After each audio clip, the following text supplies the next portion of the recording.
It's all yours. Got it? Do you think the bank would say that's a good idea? Why do we allow these people to lie and play us like they do every time? He's going to tonight, and they're all going to, yeah, he's serious. Is he serious? Now, here's the part that I hate to bring up to you, because we spent all day checking on this, because I heard this morning. I thought, there's no way this is possible. There's a sinister side to all of this. Okay. Remember, President Obama raised the spending, okay? Let's just take one of these places he's going to freeze. Just one example. The EPA. Remember the EPA? They were the ones that say, you don't do cap and trade, we're going to get you. Well, it's interesting. The EPA, he raised the budget by 35% last year. EPA. But he's freezing that. He's freezing it.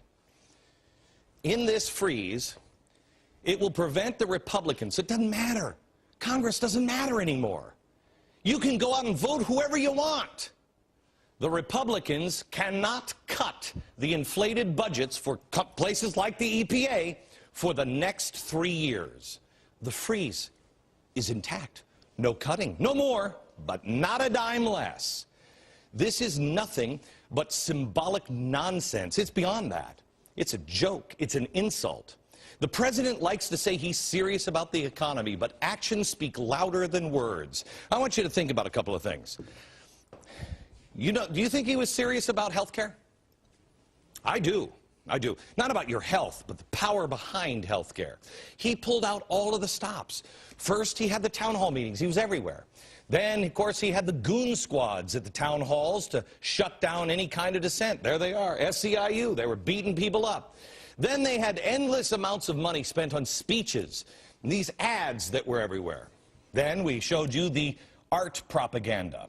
Hundreds of millions spent on bribing states, sacrificing any of the politicians to the gods that, do whatever they had to do so they wouldn't lose that 60-seat majority. That's what they did for health care. But when it comes to the economy, we get responses so bad, it's really, honestly, hard to tell if it isn't some sort of weird inside Washington joke on the public. I just showed you the 0.58% joke. But how about the one in April last year?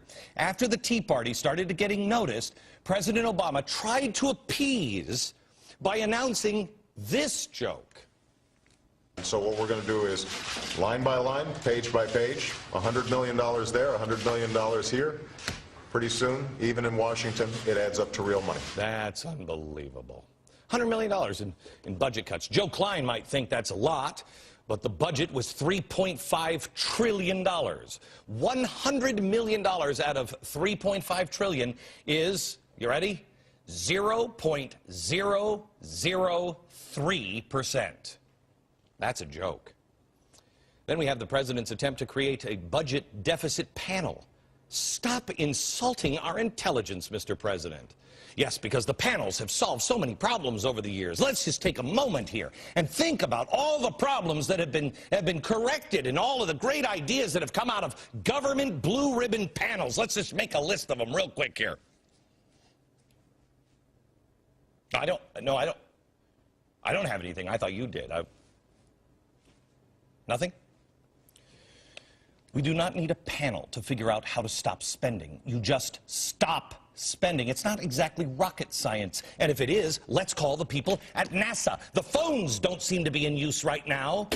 The system is unsustainable. I have shown you the debt clock 1,000,000 times on this program.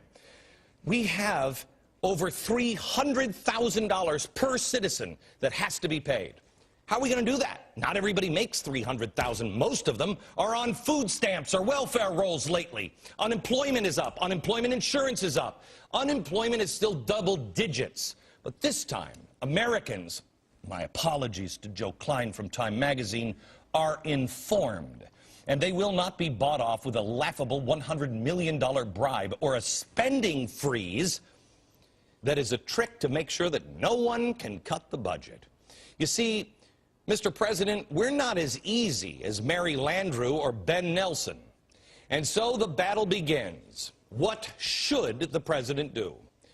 Well, regular Democrats would rather have him do a Bill Clinton and move to the center, but that's not what progressives want. Progressives will purge whoever stands in the way of reform, even the blue dog Democrats. We showed you this system yesterday. Chavez is doing it, and Barack Obama is doing it too. There's a failure, you blame somebody, you punish them, you silence defense. That's the way it is. It's what progressives do when their policies fail. All you have to, excuse me, all you have to do is look to history. They'll blame anybody. It's usually the rich. And then they punish those naughty, evil rich people for screwing up everything else. How? They usually do it, excuse me, boy, those Twinkies are, I am so used to just celery and carrot sticks. Bullcrap. How do they punish people? They raise taxes. Well, those fat cat bankers screwed up the economy. So we need to make up for those losses with more taxes. You'll hear this argument all the time from progressives. But they're only going to tax the rich, and those extra taxes will pay for everything.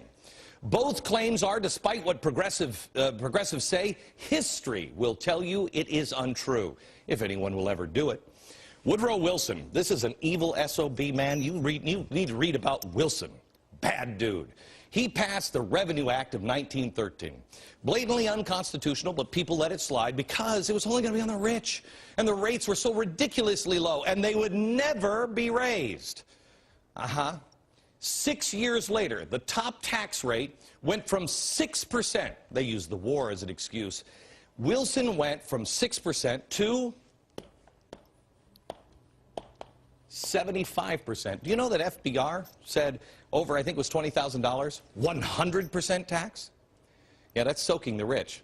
Sort of, because the bottom bracket increased from 1%. Everybody's like, oh, no, he'll never. That's never.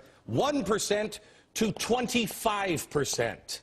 How's that? Now everybody's paying their fair share. It's a progressive tax and a progressive dream, except for one little problem. Tax revenues. We know this from Art Laffer, and it's called the Laffer curve. Okay?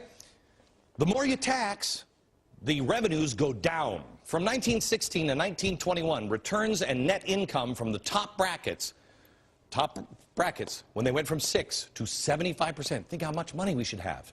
They went from $1 billion to the IRS, you ready, to $153 million. How? How's that possible? Because of the Laffer curve. You just don't have any more money left. By the way, they also did the tax revenues for the bottom bracket as well. It was ugly all the way. Now, in 1921, top bracket went from 75% to 24%, and the bottom went from 25 to 6%. What happened? $155 million.